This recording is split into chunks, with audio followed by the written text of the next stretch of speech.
So after showing off the fight against Pan 2 turns ago, I thought I'd better show off this one as well. This is me as Atlantis, obviously up against alguLoD playing Gath. It's a pretty similar situation, so if you have a look, I got his castle sieged by surprise. He forgot I had sailing, so I just jumped off over a river and landed on his capital with just what he had inside. So he pretty much just had a turn's worth of sacreds plus his cat mages. And oh look, here's his pretender. Although unfortunately, in almost exactly the same position as Pan's pretender was last time.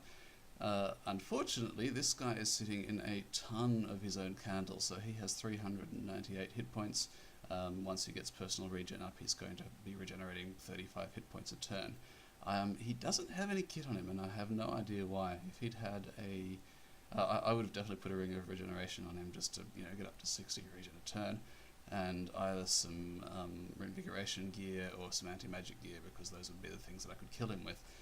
Because if he could get to neutral fatigue, then he would be very, very difficult for me to actually take down, given the amount of damage I have, because I didn't really plan for anything specific to take him down. I do have a couple of Sulsay casters and some Liquefy casters, but both of those would have to beat his magic resistance, which is quite high. But anyway, the short version comes down to he has a ton of mages, including all his cat mages, and they're all wearing blood boosters, which is mostly because they were casting disease demons at me to try and intercept guys as they came in. They killed a couple of my guys last turn, so I'm down a couple of buffs I wanted to have, but it's not too bad.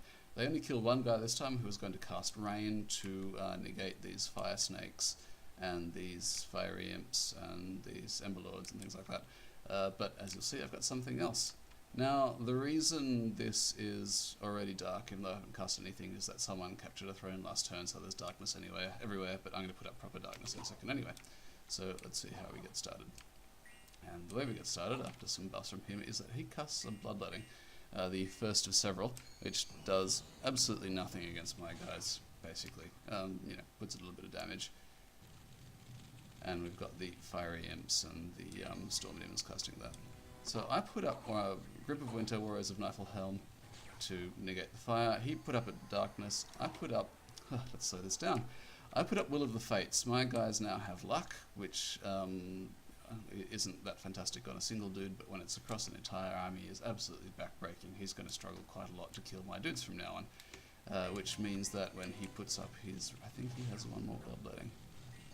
No, I put that up after all his bloodlettings, and it did absolutely his bloodlettings did absolutely nothing. My guys are just a little bit too tough for that to work. It did kill off the last of his wolves. So now we get to the main event, which is what's left of his sacreds and his pretender, and the very, very soggy, very sad-looking fire snakes sitting in a pile of mist, frozen mist there in the middle, which just brings us down to the pretender. He's still regenerating quite a lot. He really, really should have had a ring of regeneration. But with Berserker, he's up to 29 protection, but it also means he's going to pass out very, very quickly, so he's only got about one more turn worth of trample, and then I have to beat him to death, and beat 35 odd points of regen every turn. He's ethereal, he got body ethereal, but of course all my sacreds have magic weapons. They actually have a strength reduction effect as well, which doesn't do much against him. Yep, here we go. He's down strength permanently. Even if he gets resurrected, he's going to lose that forever. But it means absolutely nothing because he's a size 6 trampler, so the only time it'll ever happen is if he's trying to punch someone else who's size 6. It won't be relevant, sorry. And from there, it's pretty much nothing. Just a matter of punching those guys to death. His living statues aren't going to be able to hold up against my guys, and he's just not getting enough kills against my individual units with Will of the Fates up. Plus, the fact that they're fairly well buffed up already.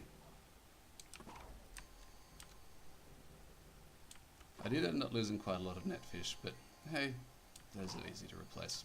Expensive, but I've got pretty good cash income, and they almost no resources. So we killed the emberlord. Fireball didn't do much. These guys are already fire resistant. I am getting a few guys paralyzed, but we're down to these last two guys, and this is kind of funny in that they're effectively heavy thugs, and that they've got reinvigoration from the Blessed. They didn't cast Summon Earth Power though, and I think cast Iron Skin or something on himself earlier. And because he has the Bloodthorn, that's a drain life attack, which means that his fatigue is going to keep going down, and that's going to heal him on top of his Bless healing and reinvigoration.